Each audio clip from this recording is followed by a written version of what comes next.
The House will be in order. The prayer will be offered by Chaplain Kibben. Would you pray with me? O Lord, our Lord, how majestic is your name in all the earth. You have set your glory above the heavens. We pause to consider the work of your fingers, the moon and the stars that you have established. Let then your divine favor and your creative spirit be upon all those who have gathered in these chambers, who recommit their time and energy in this new year in their service to you and to this nation. But let not one person here boast in their own wisdom. Let not the powerful boast in their power. Let not those who are rich in wealth or influence boast in their favor. For you alone, in your incorruptibility, are the builder of this house. Let not our labor be in vain, but let us have reason to boast in our desire to understand and know you. You are the Lord who practices steadfast love, justice, and righteousness. So by our commitment to these same virtues, may you find reason to delight in us. In your mercy, we offer our work to you, and in your merciful name we pray.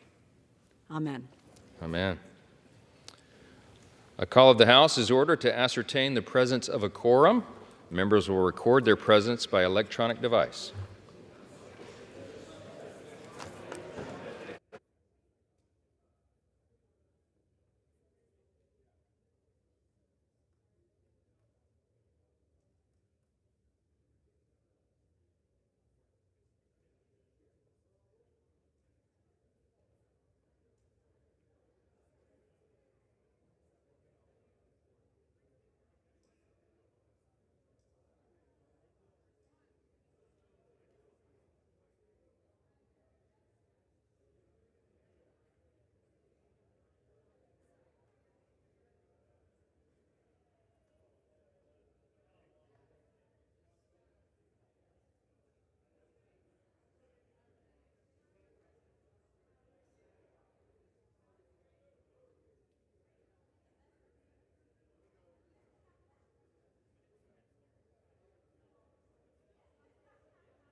On this roll call, 334 members have recorded their presence. A quorum is present. The chair has examined the Journal of the Proceedings of January 5th, 2024, and announces to the House the approval thereof pursuant to Clause 1 of Rule 1. The journal stands approved. So we'll probably get a couple gavels before you do this because I'll do the pledge. The House will come to order.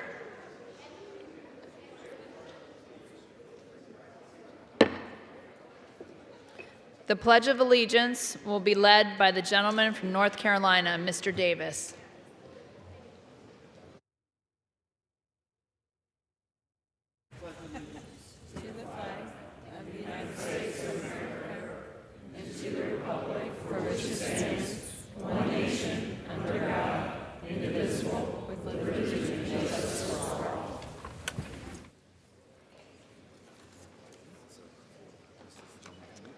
For what purpose does the gentleman from Utah seek recognition?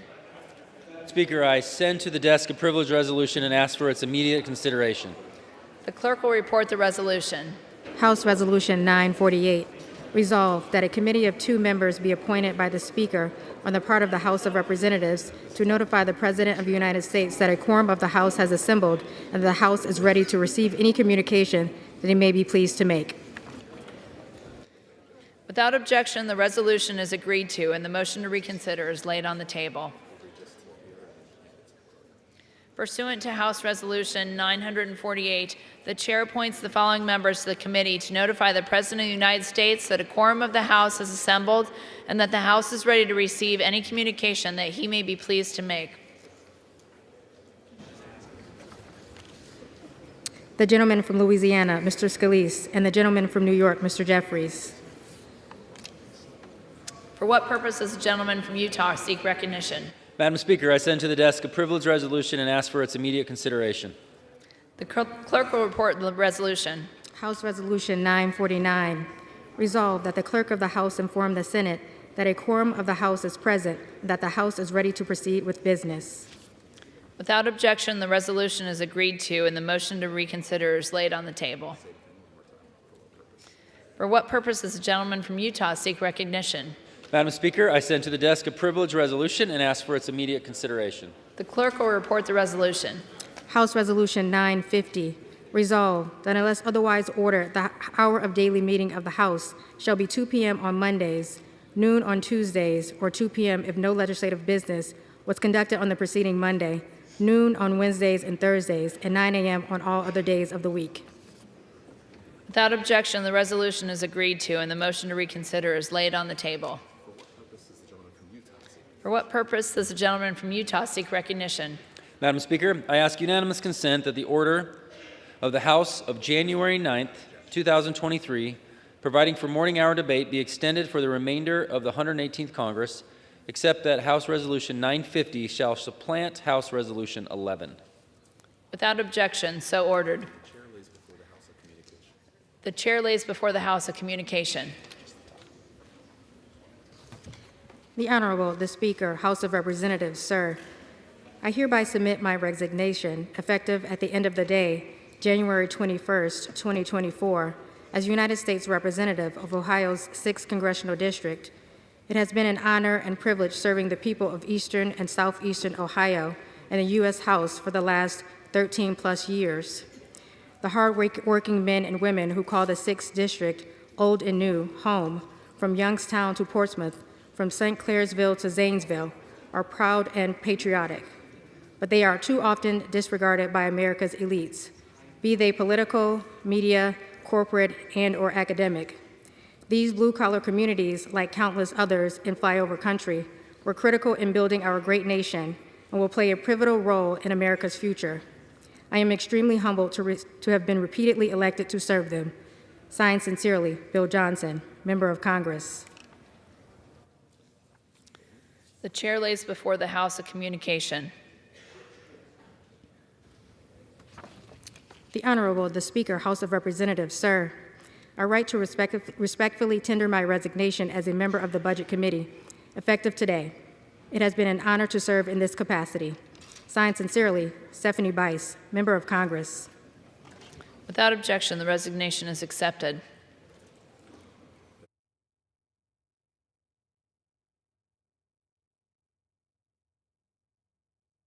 I would ask that all members and staff present in the chamber and throughout the Capitol please rise for a moment of silence in honor and remembrance of the dedication and service of the fallen United States Capitol Police officers, Brian D. Sicknick and Howard Liebengood.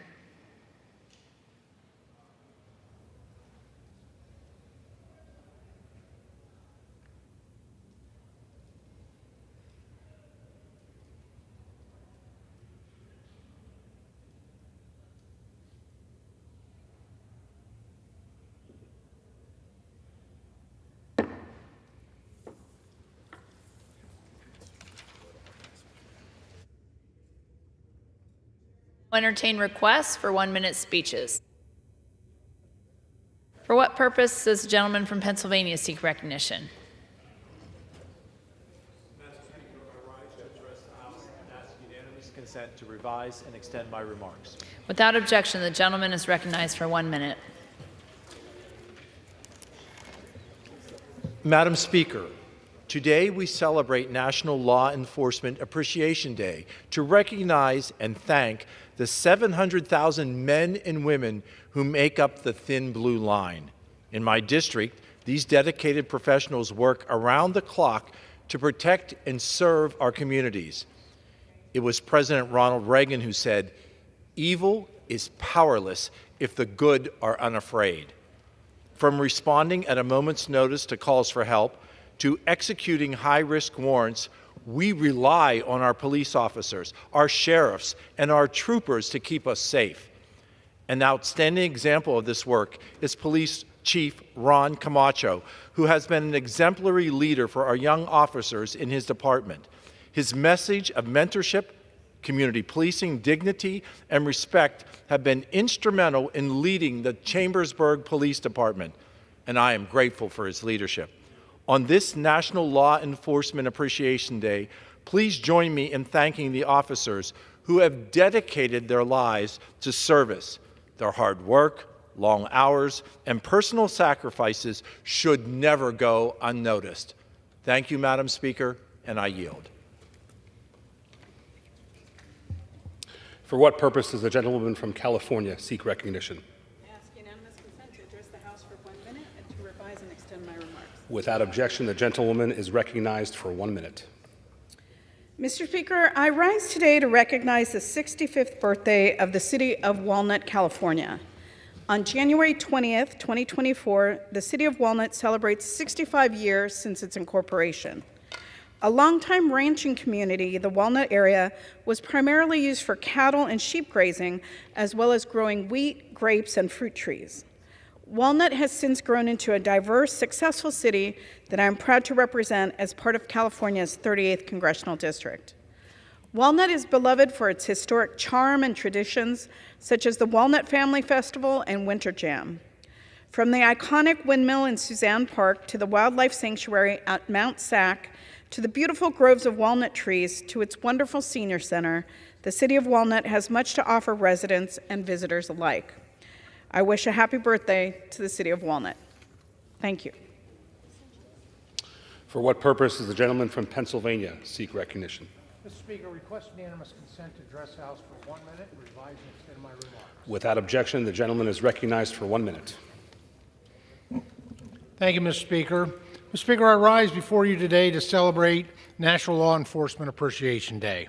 I'd like to take this time to honor the more than 800,000 sworn officers currently serving in the U.S. for their continued dedication to upholding the law and ensuring our safety. Words cannot describe how difficult and how important your jobs are. Established in 2015, National Law Enforcement Appreciation Day takes place annually on January 9th. It is a special time in our country because it allows us to truly recognize the brave men and women of this country who serve in law enforcement. Thank you to the Capitol Police, the Secret Service, and the Metropolitan Police Department for keeping us continually safe here in our nation's capital. Thank you to the law enforcement in my home state of Pennsylvania, the state troopers, as well as the local police forces across the 15th District for their unwavering commitment to protecting so many communities. Thank you again to all law enforcement across the United States for your admirable service to our country. Thank you, Mr. Speaker, and I yield back the balance of my time. For what purpose does the gentleman from North Carolina seek recognition? Mr. Speaker, I ask for unanimous consent to address the House for 1 minute to revise and extend. Without objection, the gentleman is recognized for 1 minute.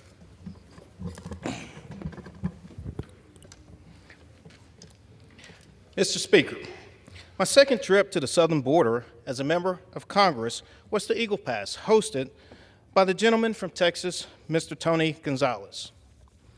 While there, we met with local border community elected officials who expressed how an influx of migrant crossings overwhelmed their communities.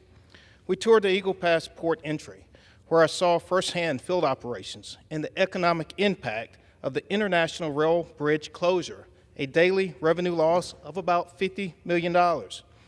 Del Rio sector statistics reveal over 90,000 encounters, 39,000 known gotaways, 250 criminal arrests, and 30 migrants on the terror watch list.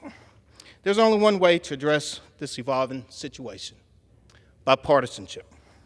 Our southern border situation is not a Democratic or Republican issue, but an American issue, and we must find common ground for Eastern North Carolinians and the American people. Mr. Speaker, I yield back.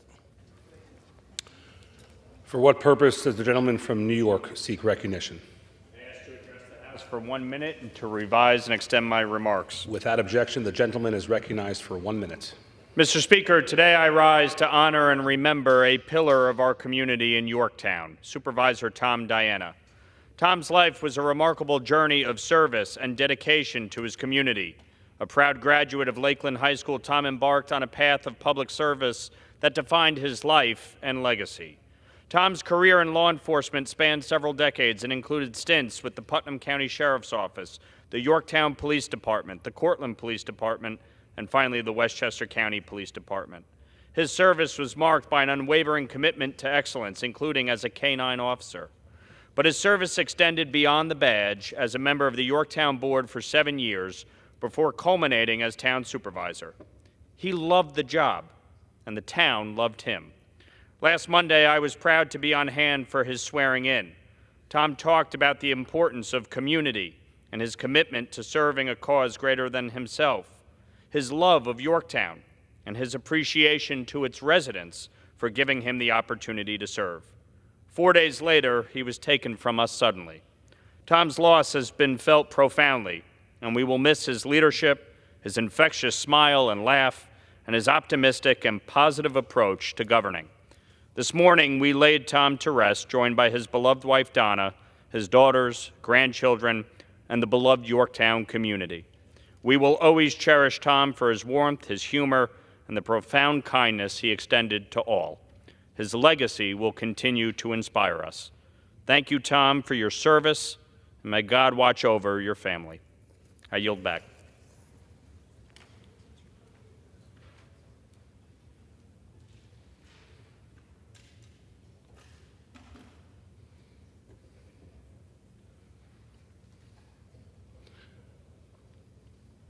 For what purpose does the gentleman from Georgia seek recognition? Ask unanimous consent to address the House for 1 minute and to revise and extend my remarks. Without objection, the gentleman is recognized for 1 minute. Mr. Speaker, I rise today in regards to the city of Brunswick, Georgia, being voted among the 15 most affordable beach towns in the United States. This past year, according to the list, Brunswick is among the most affordable beach towns to live in the country. Apartment Therapy stated that Brunswick offers low country living at an affordable price, plus the small town charm of a coastal southern city. Brunswick provides easy access to both Jekyll and Sea Islands, as well as a nicely preserved historic district with Victorian-era homes dating back to the early 1800s. The city is fond of community and often gathers to celebrate the area's rich cultural history.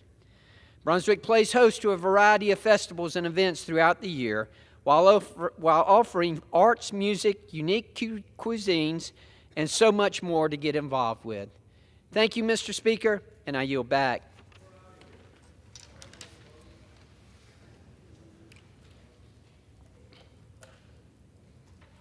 For For what purpose does the gentleman from Wisconsin seek recognition? Thanks. I'd like to ask make unanimous request to speak for 1 minute. Without objection, the gentleman is recognized for 1 minute. During the last few weeks, when we were back in our district, I had time, along with about 50 other congressmen, to visit the Eagle Pass entryway at our southern border. From what I saw down there, that should be the #1 issue this body tackles in January, more important than even our annual budget. We saw a room in which 300 unaccompanied minors were at one time without either parent being allowed in the country. We heard guards talk about what it was like to work in December when we believe when the final numbers came out, over 300,000 people came here from other countries and crossed our southern border. And remember, it wasn't that long ago, 3 years ago, that number was more like 10,000. So they've gone from 10,000 to 300,000. I watched as I heard in this, which is one of only 9 sectors down there. In the last 33 days prior to that, people came here from 61 different countries. We have the whole world coming here as the Mexican drug cartels charge people $5,000, $10,000, $12,000. I heard of somebody being charged $70,000 to come here from India. Please, Congress, wake up. Please, Mr. President, bring that number back down to 5,000 or 6,000 from the 300,000 you're letting in America today. Thank you.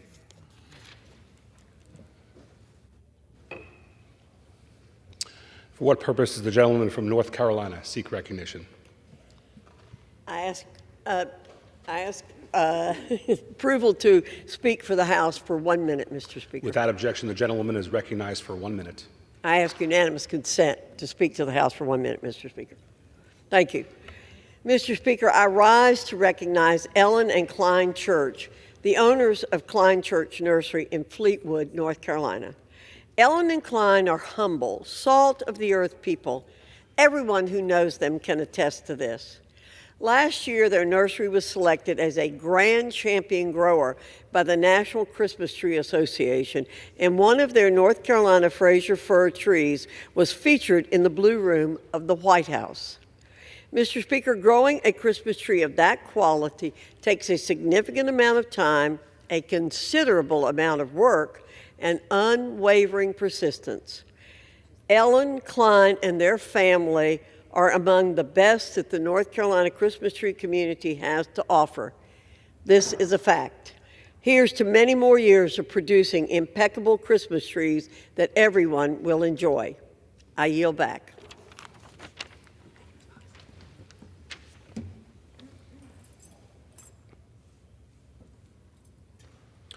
Under the Speaker's announced policy of January 9, 2023, the gentleman from Arizona, Mr. Schweikert, is recognized for 60 minutes as the designee of the Majority Leader. Thank you, Mr. Speaker Pro Tem. Welcome back. Wanted to do a little bit of an update, and I apologize for anyone the 3 or 4 people that actually pay attention to the math. They will have seen some of this, but I have a point I want to try to make tonight, and I'm going to work on this over the next couple of weeks because I got to find a way to do this better because apparently I'm not breaking through. And, you know, I tease a lot that this is a math-free zone, but I brought the boards to walk through the economic studies that basically show you can tax the rich and to get about 1.5% of GDP if you tax everything. And over here, when we're talking about doing cuts, we could probably get a point of GDP when you consider what? All non-defense discretionary might be 2.5% to 3% of GDP. So if the understanding saying, okay, so here's what we're talking about, cutting on our side, they're taxing on that side, you might get 3% of the economy. Since this fiscal year, so we're a little over 1/4 in this fiscal year, I think if you add up everything, we're borrowing about 9.6% of the economy. In the last 365 days, we borrowed 8.4% of the entire GDP. Does anyone see a math problem? And this is my frustration. The border, incredibly important. Getting these budget bills done, incredibly important. But the house is burning down around us. So one of the things we started about 6 weeks ago, and it has taken off, you can go to our website, sign up, and every single day, I'm going to send you the daily debt text. And yes, you are out of your mind if you care enough about the math to want to get it. And it tells a very powerful story. So this is what you're going to get every day, a text from me. And we've built a system of grabbing off the Treasury's website and saying, hey, here's what we've borrowed this fiscal year. Here's what we borrowed in the last 365 days. And here's what we're borrowing per second. So, Mr. Speaker Pro Tem, let's see. This is from, I think, yesterday. Yesterday, over the last 365 days, we are borrowing $83,377 million, or excuse me, $83,377 every second. $83,000 a second. And if you do just this fiscal year, and there's some timing effects. Remember, we take in some tax receipts in April. We pay Social Security twice a year, their interest, and that's, can be, 25, 30 billion dollars in interest. But if you do just this fiscal year, $99,480 per second is our borrowing, not spend, borrowing. Please, if you're interested in this, sign up.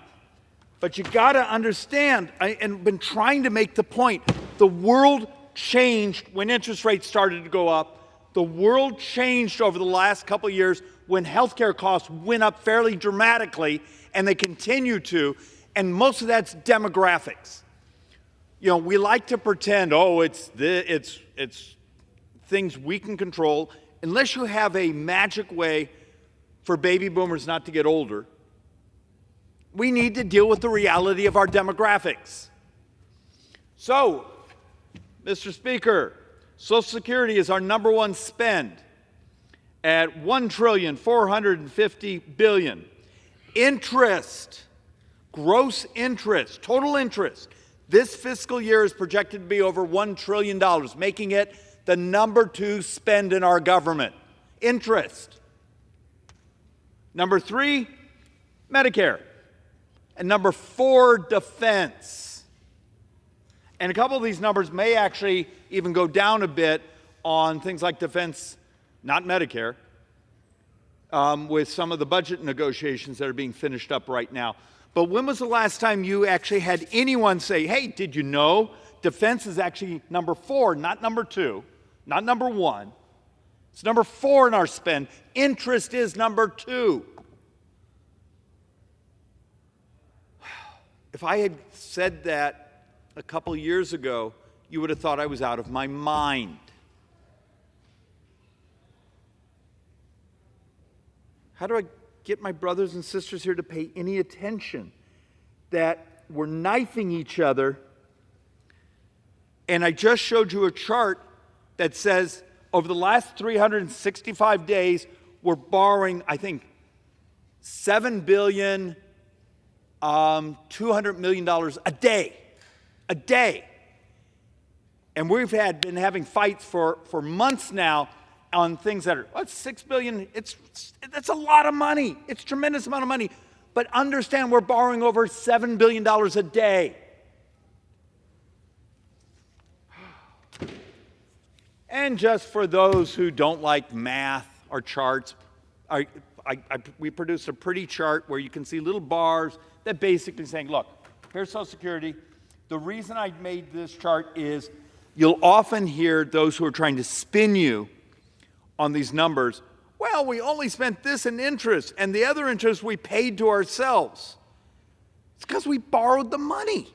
When we reach into the Social Security Trust Fund, when we reach into the Transportation Trust Fund, when we reach into the Medicare Trust Fund, we grabbed the cash, we spent it, And now we got to pay back that principal and pay interest on it. So that's why you see the difference. But even then, even the net interest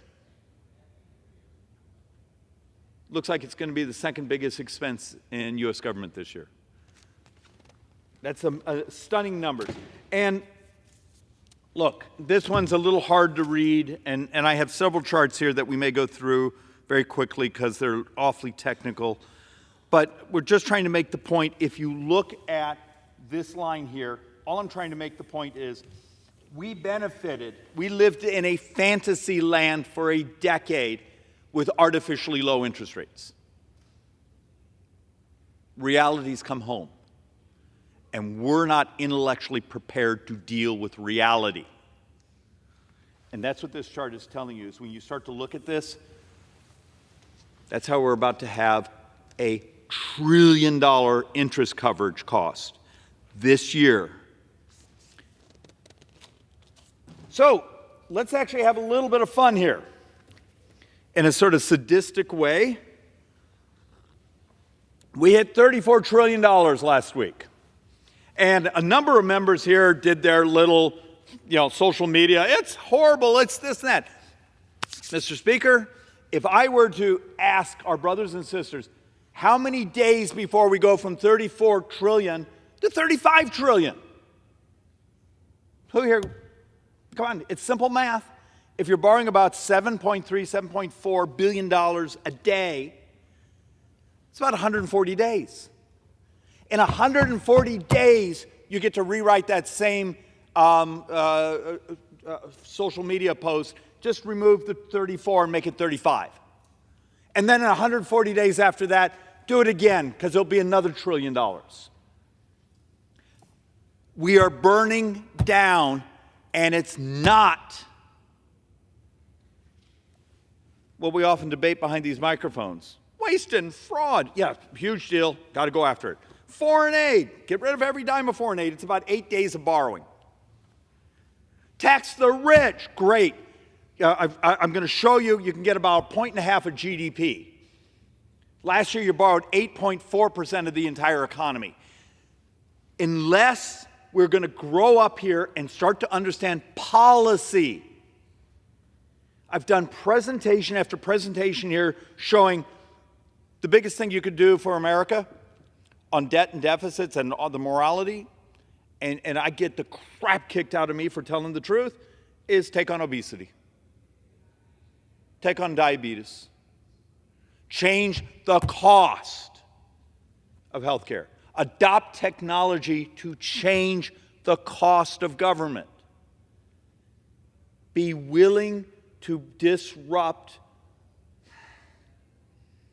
the business models, the bureaucracy models, this calcification intellectually around here, and say, we need to go as fast as we can to adopt things that make us healthier, faster, better, more prosperous, and get up growth going. And instead, the hallways here in Congress are full of people who basically come in, whine at us, and say, I need more money. Or don't you dare change things. I don't want to have to compete against that new technology. Between April 20th and May 20th is my best math. We're going to cross that $35 trillion debt threshold. This fiscal year, into September, we could be as high as over $36.2 trillion in borrowing. So for all of those who, mashed their teeth and whined and they say, 34, before the fiscal year's over, you're up another $2 trillion.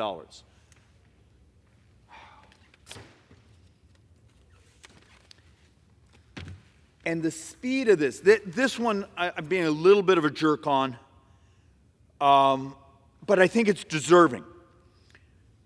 We burnt this place down, what was it, last June, a little after that. We did the debt ceiling agreement. We actually got, some spending cuts, about $100 billion. Then there's some gains in it for, raising the borrowing.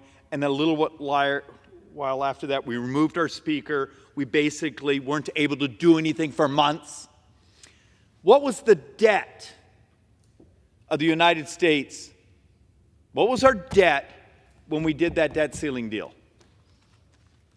It was $31.8 trillion. Okay. We made a big deal. We got rid of a speaker. We did all these other things. How much progress did we make since then? Come on. A lot of people got television time screaming about this. Well, let's see. We had 34 last week. Into this April, 35 trillion. Done great, guys. We don't seem to understand 100% of the debt that is growing from today through the next 30 years, and this really makes people uncomfortable. 100% is demographics. It's the interest, it's healthcare costs, and in about 8-9 years, we got to have a brutal, and dear God, please let us grow up and deal with it long before then. In 2033, the Social Security Trust Fund is empty. Our best math is that first year, the shortfall is $616 billion. That's just the shortfall. That's a 25% cut for seniors in 8-9 years. We will double senior poverty. How many people here do you see coming up and saying, we're going to fix that? And then many of the solutions we look at saying, well, just raise the cap. We're going back and triple vetting our numbers. But some of the numbers look like if you just raise the cap and have everyone pay their 12.4% all the way up, no matter what the income is, it may only cover 20, 30% of the shortfall. You got to do all sorts of other taxes. And when you do that, you've taken away your ability to have any optionality for everything else. Once again, we work in a math-free zone. So this chart is the single chart I get the most complaints about. So it must be hitting home. It basically is the chart. And remember, this one's now 2 years old. We just haven't had time to do the update on it. It's only worse today. It was basically saying in 30 years you had $116 trillion of debt. Our new math is closer to $130 trillion if interest rates continue to stay well over 4%. It was basically, this was saying $77 trillion over that 30 years, Medicare. Shortfall, it's healthcare costs, and then the financing of them. And this is over here, $38 trillion is if we backfill Social Security. Okay. How much real work are we doing here? How often do we go home and tell the truth to our constituents? That unless we actually start to act like fiscal adults and take on policy, major changes in policy to actually, particularly on health care, to change the cost of health care. It's not financing. There's the intellectual vacuousness around here. Obamacare was a financing bill. The AC is a financing bill. Who's got subsidized and who had to pay? Over here, we had our Republican alternative. It was better. It fixed a bunch of the actuarial curve, so hopefully younger people would be willing to participate. But it was a financing bill. Medicare for All is a financing bill. It's not changing what we pay. It was just changing how we pay. You need the adoption of technology, whether it is technology where it's something you can blow into and it prescribes, and that technology exists, except it's illegal, down to actually having the brutal discussion of why are we so sick as a country? Seriously, particularly for working age, prime age males, life expectancy may be going down again for another year. We're dying. In 18 years, this country has more deaths than births.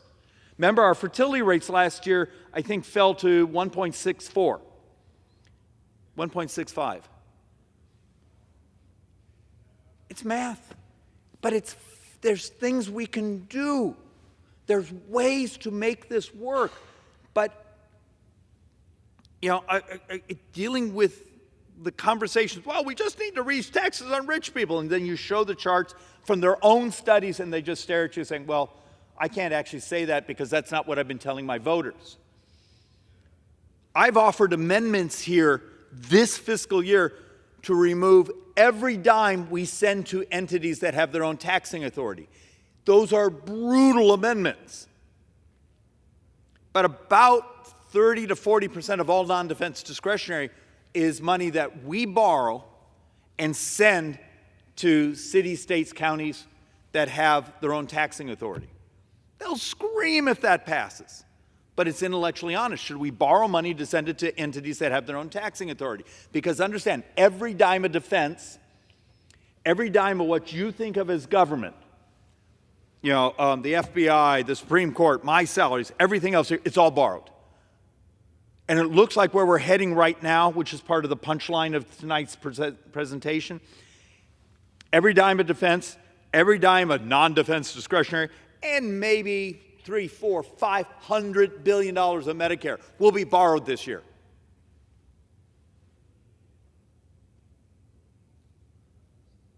Doesn't that send shivers?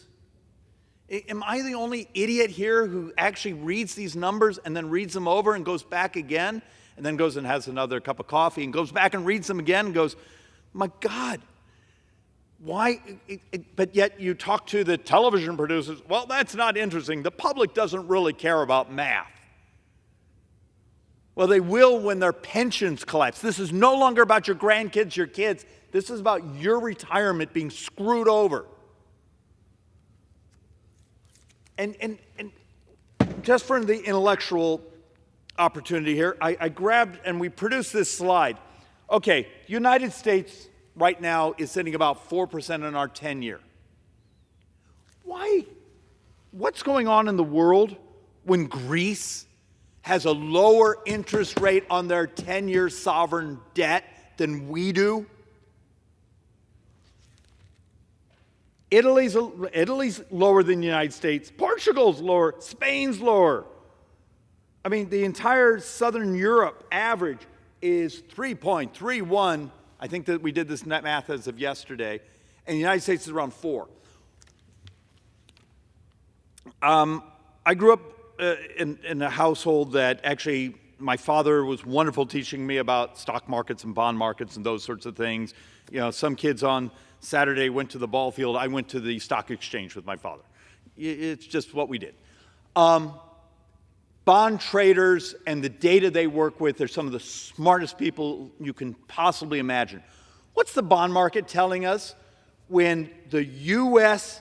interest rates on a 10-year note or bond is higher than even Southern Europe? I mean, Greece, come on, when Greece has a better interest rate than we do.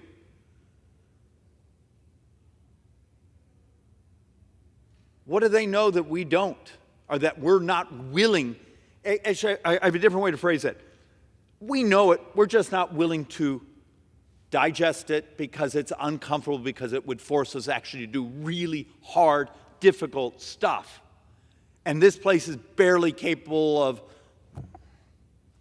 sorry, I was going to get no cursing tonight, but we're barely capable of doing our basic job. And then we run like crazy. And look, I've used this chart before. I need it to be steeper, but you got to understand, if we continue to stay well over 4%, we actually have some models here that say, guess what? We're heading to 300% of GDP in debt. What is it? The OECD, and I'm going to show some slides from them, Organization of Economic, whatever. They already have us, if they add up all of our debt, not unfunded liabilities, our current borrow, and they already have us at like 144%. Now, I think we may hit it in the next few weeks, but we'll be at 100% as we score it, as Treasury scores it, 100% of debt to GDP, of publicly held debt in the next few weeks. We finally did it. We did it. Yay, guys. So let's actually, I'm going to go through some of these slides brutally fast. I am so sorry for those trying to keep their fingers going. Take this record. Wave at me if I'm speaking too fast. I've had a lot of coffee. So for my brothers and sisters on the left, I'm going to do 2 or 3 slides to point out something. Did you know that when we did tax reform at the very end of 2017, we actually made the tax system, the income tax system in the United States, more progressive? Wealthy, high-income earners are actually paying a higher percentage of federal income tax today than they did before we did tax reform. How often do you ever hear they come behind the microphone, they give away to the rich, this and that? Oh, come on, clown show. You can read the CBO charts, the joint tax charts, as well as I can. I think you can. Read them. The fact of the matter is top 1% of income earners pay 23.3% of all federal income tax. And that's actually higher than it was before tax reform. I'm going to see if this is an easier way to digest it. The upper income taxpayers finance nearly the entire federal income tax. So if you actually take a look at the top 20% of income earners, and then you go to the second, they only pay 5%, 15%, 5.7, then 2, and then when you get down to the bottom 40% of quartiles, they actually have a negative income tax. We give them money back, the earned income tax credit. And then you start to look at when Bernie Sanders and Elizabeth Warren, or even their oligarch tax, they hold these press conferences like, we're going to tax rich people and we're going to solve the problem. Please understand, I'm not defending rich people. I'm defending math. And then you start to see it and you go, well, okay, so the Sanders plan gets us, a $440 billion, except when we actually did this chart, we expected the year's debt to only be 1.8 trillion. It may be 2.8 trillion at the rate we're going right now. But the point here is the theatrics you keep getting of the tax policy don't get you there. So the dirty little secret, what happens a few years from now when the Medicare trust fund's gone, transportation trust fund's gone, Social Security trust fund's about to go? What are we going to do policy-wise? Okay, raise taxes on everyone over 400,000. Okay, you covered a fraction of your problem. We're going to go to a VAT tax. Well, the problem is the VAT tax is crushing to the poor.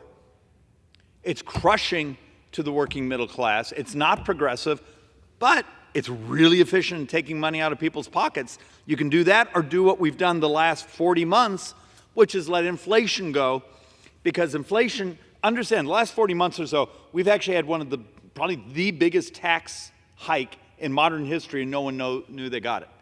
Because when inflation goes up, your savings goes down in its purchasing value, but the U.S. sovereign debt actually is able to be paid back with inflated dollars.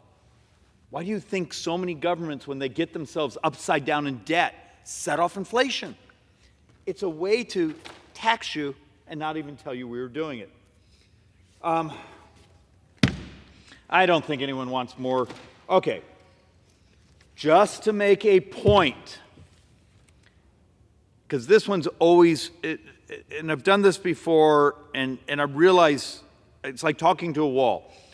Income tax revenues have remained relatively constant regardless of the top tax rate. The basic point of this is, what do you get as a percentage of the economy? So let's actually walk through. In the 1950s, you'll every once in a while hear leftists talk about, you had a 90.5% tax rate. Yes, and income taxes produced 7.2% of the economy. But go to the Reagan years, when you got down to, or let's do the 90s, Clinton years. You got down to 36.7% top marginal tax rate. You got 8.1%. Today, we're at 37%. We get 9.2. Anyone see the punchline? Sometimes when you had these incredibly high marginal tax rates, you get this much of the economy. low marginal tax rate, you get the same amount of the economy. So the secret is dramatically larger economy. You want tax receipts, tax revenues. You got 100 years of data out there showing when we've had very high marginal tax rates, we get the mean. When we got very low, we get the mean. But when we get very low, the pie was getting bigger. When you had very high, the pie was actually getting smaller. Oh.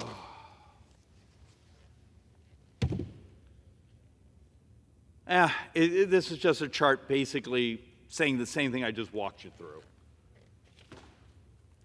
All right. Let's actually go on to something I find fascinating. And I've done this a couple times, but it does not seem to sink in. So anyone that's out there who's, what do you call that? Oh yeah, literate, and would actually have an interest in reading something that's very well written, but it's simple. Go to Manhattan Institute, Brian Riedel. He has an article from about 5-6 months ago. And what he did is he put together all these academic articles and also our joint tax stuff from CBO, from the administration, and put it together and basically said, what would happen if you actually did the Democrats' plan? Great. Take people over 400,000, and remember, purchasing power of 400,000 has dramatically changed over the last 40 months because of inflation, but take everyone that's over 400,000 and maximize their income tax. Maximize their capital gains tax. Maximize their estate tax. Just maximize everything. What could you get? And so I have a series of boards here from the article that basically say, okay, if you did maximize the estate tax, just maximized it before it changed behavior, or just in this case on estate tax, it doesn't change behavior much, but you get 0.1%. So max rate on estate tax, 0.1% of GDP. Great. That got a lot done. Now if you come over here and do some of the others, you also do the corporate tax, you add up, do an increase on the international, do all the Biden corporate tax hikes, do some of the additional garnishment in many ways of the corporate savings. You actually, at the end, you get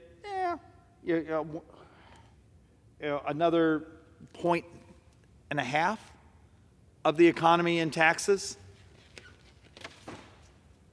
This will make sense in a moment.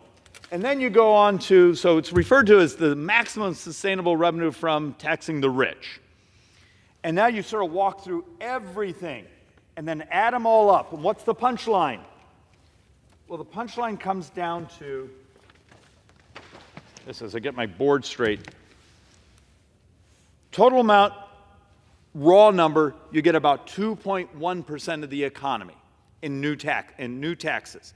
You got to now adjust for the economic effects because you just slowed the economy down. Something we don't tell the truth enough about is when we do certain cuts, when we do certain taxes, we do change the size of the economy. So the best math out there is you get about 1.1 to 2% of the economy. That's it. That's the tax the rich plan. You get 1.1 to 2% of the economy. We borrowed 8.4% of the economy last year, and my math right now looks like in this first quarter of this year, we've borrowed 9.6. And look, I get screamed at by staff saying, no one knows what GDP and percentage of GDP is. I'm trying to talk to people like you're adults.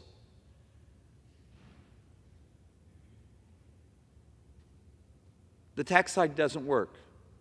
Now, should we change parts of the tax code? Okay, I'm fine with that. But don't think it's the solution. And for my brothers and sisters on my side, I need to put them together. It's a little harder, showing all the discussions of what we think we can cut.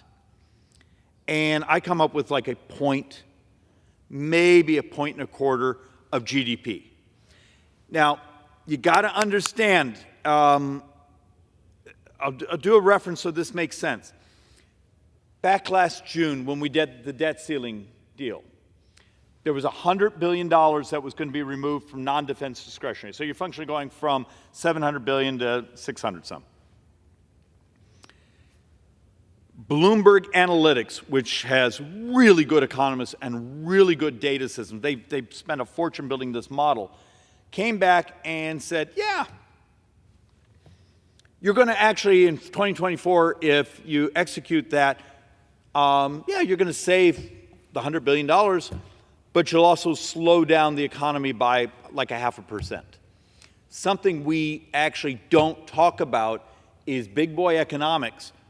When they want to raise taxes, and even when we want to cut spending, it does have economic effects. We need to calculate those things in so we're being honest about the math.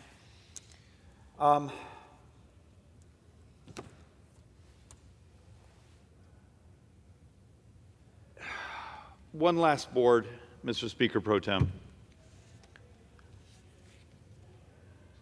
Yeah, I'm not going to make you all suffer through this. I guess I'm trying to make a point.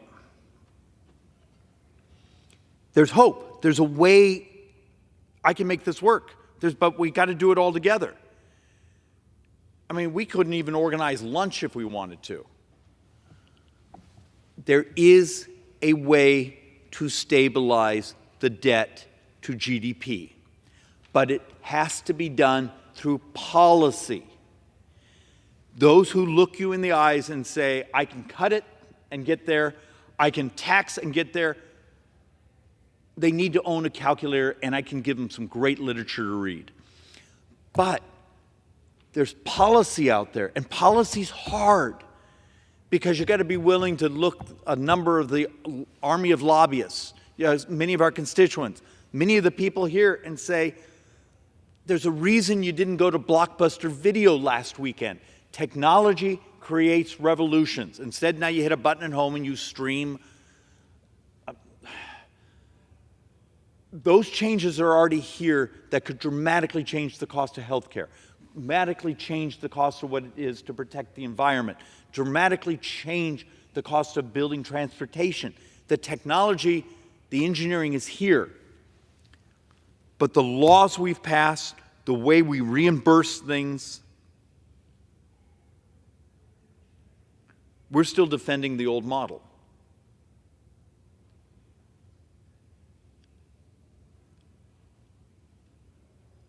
If we want to save the country,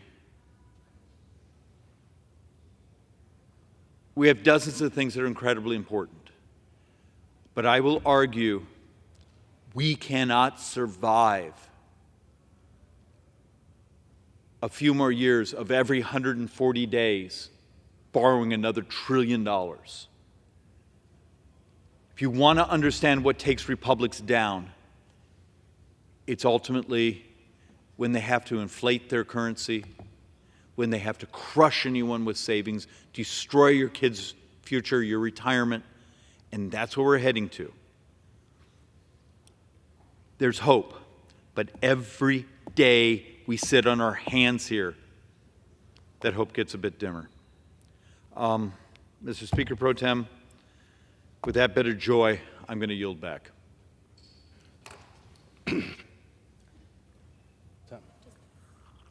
Does the gentleman have a motion? Mr. Speaker, I move that the House stand adjourned. The question is on the motion to adjourn. Those in favor say aye. Aye. Those opposed say no. The ayes have it. The motion is adopted. Accordingly, the House stands adjourned until 10 a.m. tomorrow for morning hour debate.